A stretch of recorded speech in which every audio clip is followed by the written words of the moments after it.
Bonjour à tous et bienvenue dans cette nouvelle édition du Grand JT des Territoires. Voici les titres de ce journal. L'émotion est encore vive à Crans-Montana en Suisse après l'incendie mortel survenu le soir du Nouvel An. Dans cette édition, nous nous rendrons sur place où le temps est suspendu depuis la tragédie. Nous écouterons des locaux encore sous le choc. Le Mercosur continue de faire débat en France. Le monde agricole proteste contre l'adoption de cet accord de libre-échange entre l'Union européenne et des pays d'Amérique du Sud. Nous irons dans la Meuse, où le maire d'une commune a décidé de soutenir la profession, vous le verrez, à sa façon. Dans ce journal également, nous verrons comment les Vikings faisaient pour résister aux périodes de grand froid. De nos jours, nous ressortons doudoune, bonnet et gants, des accoutrements qui n'existaient pas il y a un millénaire, vous le verrez. Le célèbre magazine américain Time lance sa version française. Vous l'avez d'ailleurs peut-être déjà vu dans vos kiosques. Nous avons rencontré Dominique Busseau à la tête désormais de Time France. C'est un reportage à retrouver en fin de journal. Je vous le disais dans les titres, plus de 2 semaines après l'incendie mortel du bar Le Constellation le soir du Nouvel An à Crans-Montana en Suisse, l'émotion est toujours vive sur place. Les familles de victimes et les locaux sont toujours sous le choc. Pour le Grand JT des Territoires, notre partenaire 8 Mont-Blanc s'est rendu sur place. Regardez. À Crans-Montana, le silence pèse encore. L'incendie mortel du bar Le Constellation est dans tous les esprits. Sous la neige et un ciel gris, la station vit au ralenti. C'est certainement une des pires choses que j'ai vécues. Je suis né ici. Personne n'imaginait ça. C'est d'autant plus terrible et atroce que mes propres enfants allaient souvent dans ce lieu. Ce drame est vécu comme une blessure intime par les habitants, dans une commune où tout le monde se connaît. Je viens chaque année plus ou moins à la même période, début janvier. C'est clairement une tragédie, c'est quelque chose qui n'aurait pas dû arriver. Malheureusement, ça touche beaucoup de jeunes enfants. Voilà, quand on a 14, 16 ou 17, 18 ans, c'est triste, c'est malheureux. Et puis on espère que ça arrivera plus jamais, déjà en Suisse, mais aussi dans d'autres pays. Un peu plus bas dans la vallée, à Martigny, famille des victimes, autorités et dirigeants ont participé à une cérémonie officielle d'hommage. Il y aura un avant et un après. Cet après est et sera douloureux pour les personnes endeuillées. Nous comprenons leur peine, leurs questions, leur colère. Toutes les victimes, tous les blessés, tous les proches font désormais partie de notre après collectif. Nous ne les oublierons pas. À Crans-Montana comme à Martigny, l'émotion est toujours là face à l'épreuve qui a fait 40 morts et 116 blessés. Une douleur collective, mais aussi une volonté commune, rester unis face à la tragédie. Cette tragédie en Suisse qui a coûté la vie à 40 personnes et qui en a blessé 119 soulève un problème plus profond. Les mesures de sécurité sont-elles toujours aux normes dans ce type d'établissement ? Le gérant d'une discothèque toulousaine prend la parole au micro de La Dépêche du Midi sur ce sujet. Écoutons-le. Je peux allumer devant vous un feu de Bengale et mettre le feu ici, ça ne va pas brûler le plafond. Parce que le plafond est traité anti-feu. Depuis plus de 20 ans, les discothèques, dans leur majorité, utilisent ces fameux feux de Bengale qui ont causé l'incendie en Suisse. C'est pas pour ça qu'il y a des discothèques qui ont brûlé. Je crois que si les matériaux qui étaient dans cet établissement n'étaient pas aussi inflammables, l'utilisation de ces feux n'aurait pas causé ces dégâts-là. Une discothèque, peu importe sa capacité, ne peut pas ouvrir si la commission de sécurité n'est pas passée et n'a pas donné un avis favorable pour l'ouverture de la discothèque. Le rôle de l'alarme incendie, c'est d'arrêter la musique d'abord, de faire l'éclairage de sécurité, donc le grand éclairage, donc la boîte est éclairée, la musique est coupée, ça arrête la climatisation pour ne pas attiser le feu, et également ça indique le chemin d'évacuation par les sorties de secours qui sont à l'avant et à l'arrière de la boîte. Et puis dans l'actualité, également le Mercosur est toujours au centre des débats. L'Union européenne a adopté ce projet commercial depuis une semaine et les agriculteurs français craignent donc un naufrage de leur profession. En soutien, des maires de communes ont enlevé le drapeau de l'Union européenne des façades de leur mairie. Écoutons l'un d'entre eux au micro de Puissance Télévision. L'action est symbolique, mais de toute manière, la finalité de la signature du Mercosur, c'est la mort de l'agriculture française. Tout ça au bénéfice de l'Allemagne, qui souhaite justement cette signature pour pouvoir commercer ses voitures, ses automobiles. Il devrait, et il y a longtemps que la coordination rurale réclame l'exception agriculturelle. Ça ne se met pas en place. Il y a des députés qui commencent à la réclamer, mais ça se mettra en place quand il sera, à mon avis, beaucoup trop tard. Pour la première fois de son histoire, le Salon de l'agriculture de Paris n'accueillera pas de bovins cette année. Une situation inédite en raison de la pandémie de dermatose nodulaire qui touche de nombreux cheptels dans le pays. Comment les agriculteurs vivent cette situation? Réponse en Sarthe avec LMTV Sarthe, Colin Ancel et Eden Masmoudi. Cette vache, comme deux autres dans cet élevage, était prête pour le concours du Salon de l'agriculture. Mais avec l'apparition de la dermatose nodulaire contagieuse, ces éleveurs s'attendaient à ne pas pouvoir les emmener à Paris. Il y avait déjà eu des concours d'annulés auparavant, donc on se doutait que ça allait être un petit peu compliqué d'y participer. Après, voilà, on gardait un peu espoir parce qu'on avait les vaches en forme cette année. Les concours, c'est pas la priorité dans les fermes. La priorité, c'est quand même de gagner notre vie. Pour gagner notre vie, il nous faut des animaux, donc le but, c'est quand même pas de perdre nos animaux. On n'était pas encore sûr d'y aller parce qu'on se disait aussi en soutien avec les autres éleveurs qui sont touchés, donc de ne pas y aller. Un soutien à des agriculteurs contraints de voir tout un cheptel abattu, comme ce fut le cas ailleurs en France. Alors toute la préparation entamée depuis des mois tombe à l'eau. On a passé du temps, on a perdu un petit peu d'argent, mais c'est rien. Par rapport à des gens qui ont tout perdu, je pense que pour moi c'est peanuts entre guillemets. Nous, ça reste notre passion aussi de préparer nos animaux, c'est que partie remise. Ironie ou pas de l'histoire, une réflexion plus profonde était en cours sur la présence des éleveurs, rapport à la signature de l'accord avec le Mercosur. On communique entre nous et je pense que c'est un point, on s'est tous dit, ça permet peut-être de boycotter un peu le salon. Certes, la DNC est présente, on a peur, mais il y a un côté aussi économique et politique ou derrière, où des accords qui sont en train d'être signés et amènent la mort de l'agriculture française à petit feu. Une présence au moins symbolique de bovins est à l'étude, sinon ce sera l'un des premiers salons de l'agriculture moderne, version Covid. Vous l'avez constaté, ces dernières semaines, nous avons traversé une vague de froid très intense. Après la neige qui s'est installée dans nos régions, les températures négatives et les verglas ont fait leur apparition pendant plusieurs jours.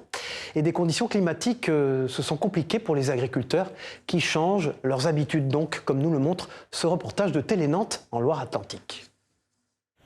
Ce jeudi matin, à Chaumes-en-Ré, les 7 salariés de cette exploitation maraîchère sont à pied d'œuvre. Objectif, récolter un maximum de mâches afin d'éviter les pertes. Privée de lumière avec le manteau neigeux, elle pourrait jaunir et devenir invendable. C'est une mâche qui est pas encore bonne à récolter, théoriquement, parce qu'elle est encore un petit peu petite. Mais par endroits, là on voit par exemple, le bord de la feuille est beaucoup plus vert foncé. C'est un marqueur de brûlure. Le plastique, comme il est venu toucher les plantes, par endroits, on a certaines plantes qui ont été brûlées par le gel. Après la récolte, un gros travail de tri sera donc nécessaire. La mâche récoltée, triée, lavée et expédiée est restée dans les camions bloqués par la neige. Avec un tri plus important et des bouquets ramassés à 3 cm au lieu de 6, le maraîcher estime son manque à gagner autour de 10% cette semaine. Cette vague de froid qui a traversé le pays a également touché de plein fouet les sans domicile fixe. Les centres d'accueil font le plein en cette période, mais plus généralement, ces établissements connaissent une augmentation de leur fréquentation toutes ces dernières années. C'est ce que nous explique cet élu à la mairie de Limoges, au micro de 7 à Limoges, justement.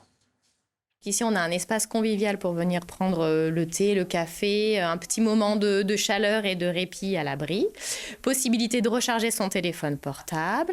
Possibilité d'accéder à un coin numérique avec un conseiller pour être aidé dans toutes ses démarches. Une bagagerie pour stocker éventuellement ses affaires en toute sécurité.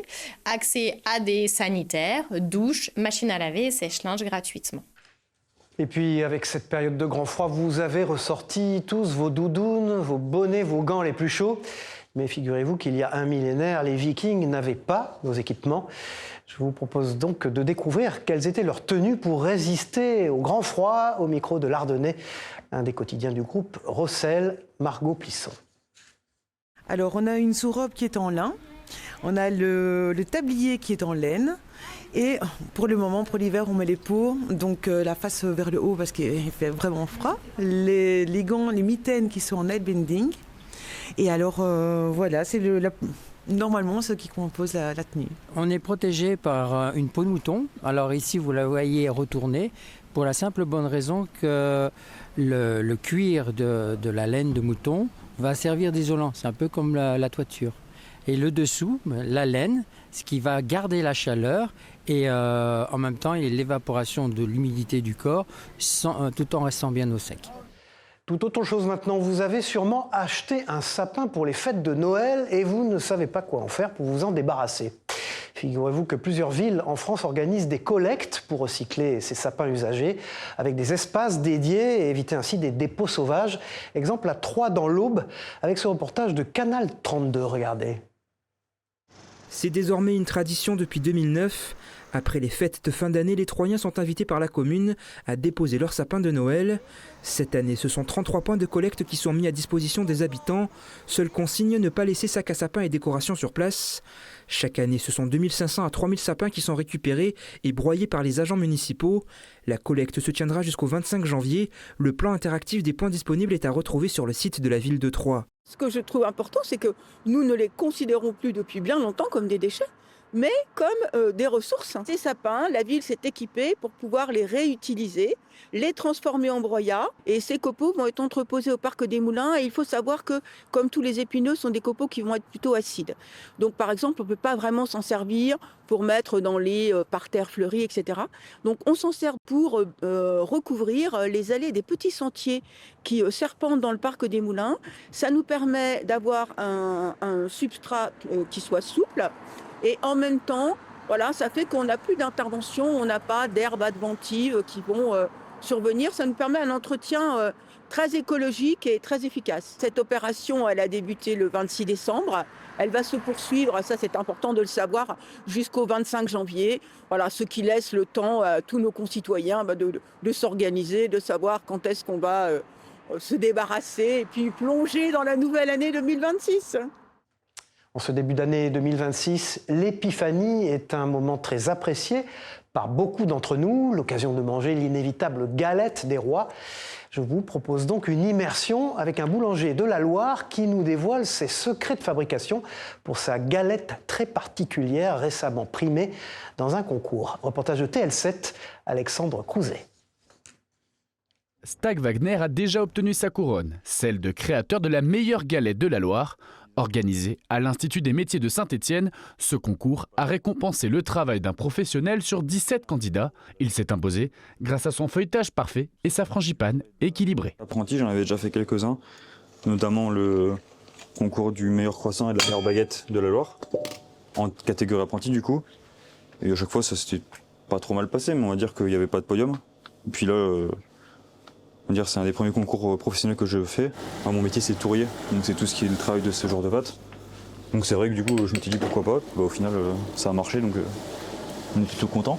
Chaque étape est maîtrisée, feuilletage travaillé sur plusieurs jours, beurre de qualité, frangipane généreuse, tout est pensé pour obtenir l'équilibre entre croustillant, fondant, sucré et légère amertume. Fort de son succès, la boulangerie a décidé de produire près de 1000 galettes pour cette épiphanie, une organisation anticipée avec une préparation lancée dès la mi-décembre. Il aime bien tout ce qui est concours, c'est pas le premier qu'il fait.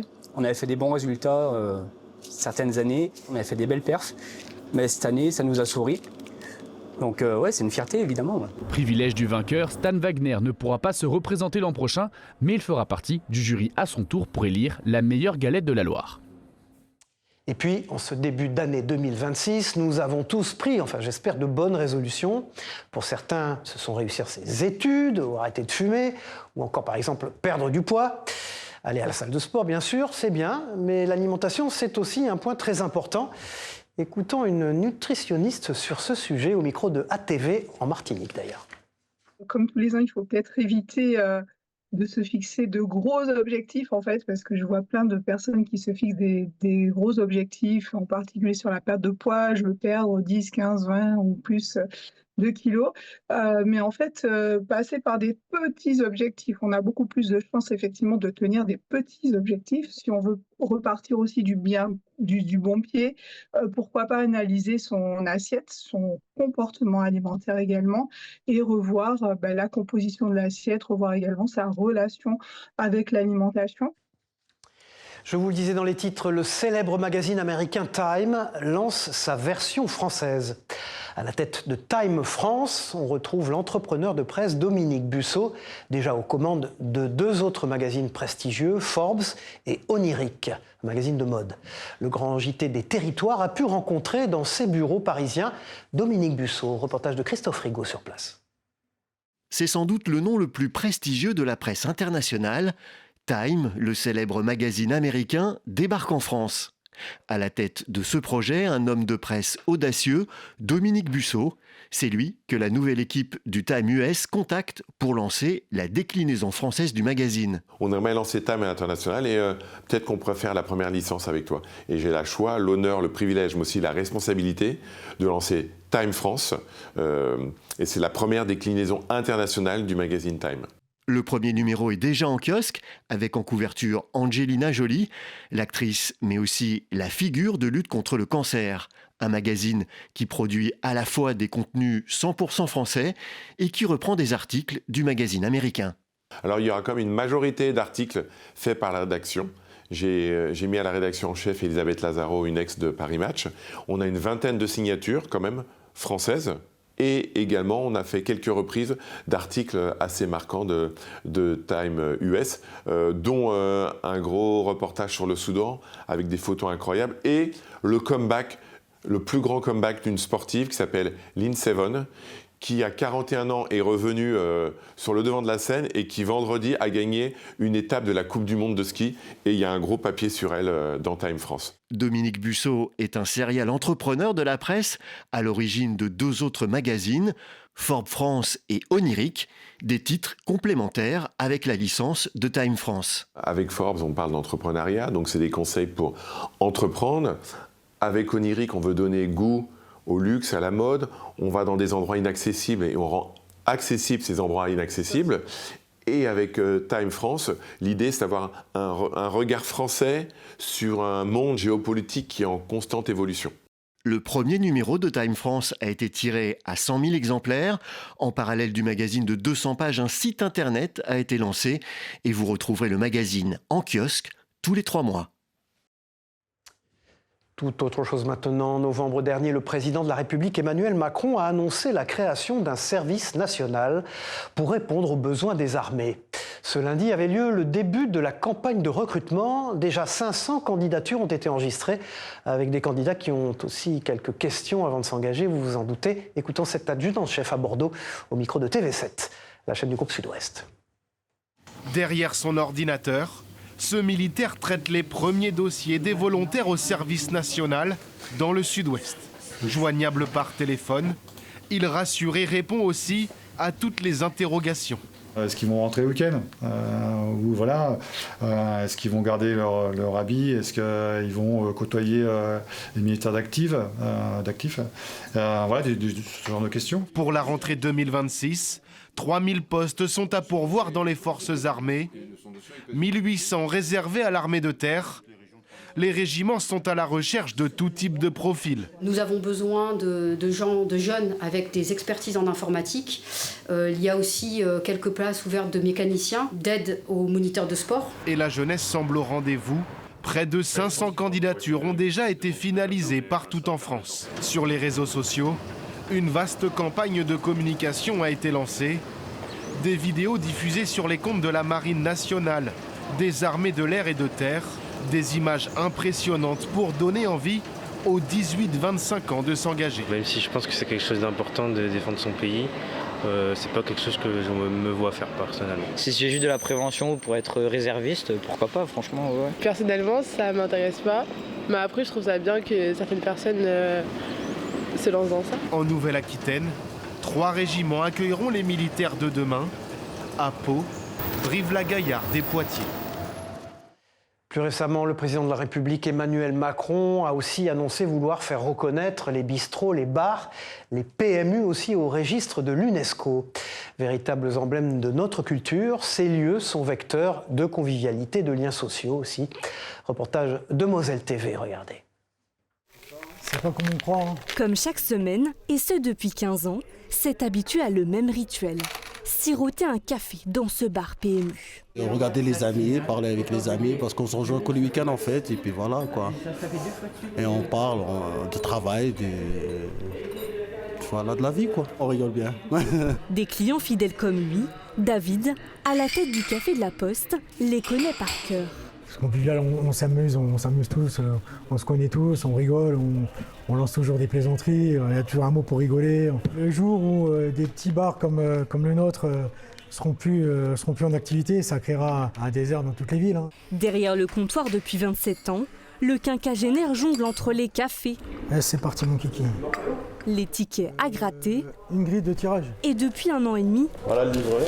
Les colis. Ça crée une activité en plus. Les gens viennent chercher les colis et puis en même temps ils peuvent consommer un ou deux cafés et puis prendre des jeux, jouer au PMU. Ce bar PMU est passé entre les mains de 4 générations.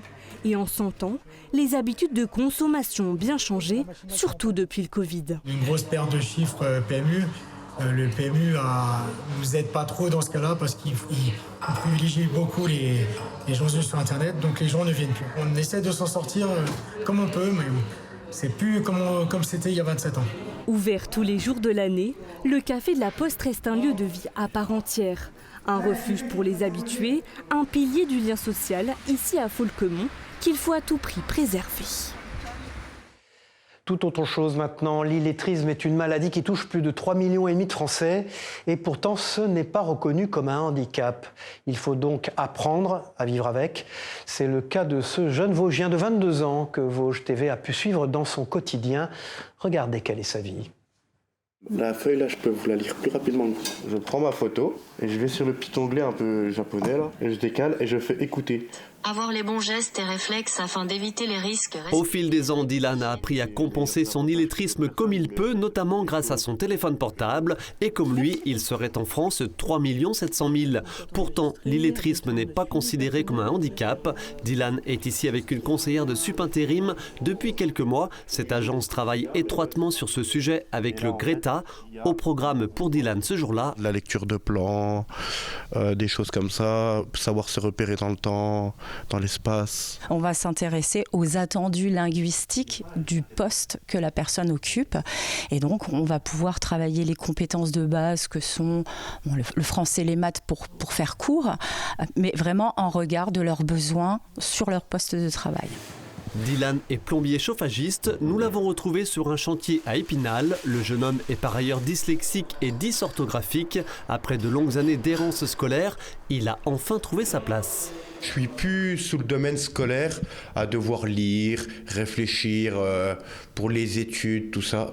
Même plus, donc maintenant je me pose la question, c'est qu'est-ce que je vais faire de beau aujourd'hui? Moi je sais pas lire, mais des gens ils sont pas de chance. Ou ils ont d'autres problèmes beaucoup plus graves. Moi je sais juste pas lire en fait.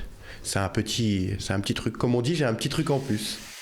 Un truc en plus qui n'a pas rebuté ce chef d'entreprise, particulièrement volontaire pour donner leur chance aux personnes en situation d'illettrisme. Dans le bâtiment, il n'y a pas de raison qu'on ne puisse pas avoir des gens qui soient illettrés. Il y en a d'autres dans d'autres professions, etc. Donc le bâtiment ne réchappera pas à la règle. Tiens, dis-moi. Pour cet entrepreneur, l'insertion dans le BTP ne devrait avoir qu'une seule limite, la sécurité, à respecter scrupuleusement. Dylan incarne donc les enjeux d'insertion autour de l'illettrisme, une expérimentation vosgienne, d'ailleurs promue au niveau national. Pour finir ce journal, laissez-moi vous présenter Aurélie. Cette Bretonne est passionnée de running et en particulier de trail extrême. Elle a notamment participé au marathon de la Grande Muraille de Chine, le marathon des Sables au Maroc, sous 52 degrés, ou encore un marathon au Groenland, c'est d'actualité à moins de degrés. Écoutons-la au micro de TBO et de TB Sud, les chaînes du groupe Le Télégramme en Bretagne. Regardez. Alors moi j'ai commencé donc la course à pied au début vraiment pour me défouler et au fur et à mesure j'ai décidé de profiter de cette passion pour faire des trails extrêmes et découvrir donc des chemins qui ne seraient pas ouverts sans la course à pied. J'ai eu cette envie vraiment de rechercher l'effort parce que ça a un côté très gratifiant et aussi couper un peu de la routine et vraiment se dire j'ai atteint quelque chose dont je ne me croyais pas capable. J'ai enchaîné des courses complètement différentes aussi pour me tester et aussi parce que j'adore ce sentiment de... Alors certains adorent être très bien préparés, de savoir bien anticiper et moi j'adore ce sentiment d'inconnu, j'adore ce sentiment de comment est-ce que je vais réagir. Pour le marathon des sables par exemple, il y avait un gros problème de gestion d'eau. Ensuite la muraille de Chine c'était vraiment à pic. Donc après avoir fait la chaleur, après avoir fait le gros dénivelé, je me suis dit que je n'avais jamais fait le froid. Donc je me suis inscrite pour le marathon du pôle Nord. Voilà, au revoir, c'est la fin de ce journal. Merci à vous de l'avoir suivi. On se retrouve très vite pour une nouvelle édition du Grand JT des Territoires. Au revoir à tous.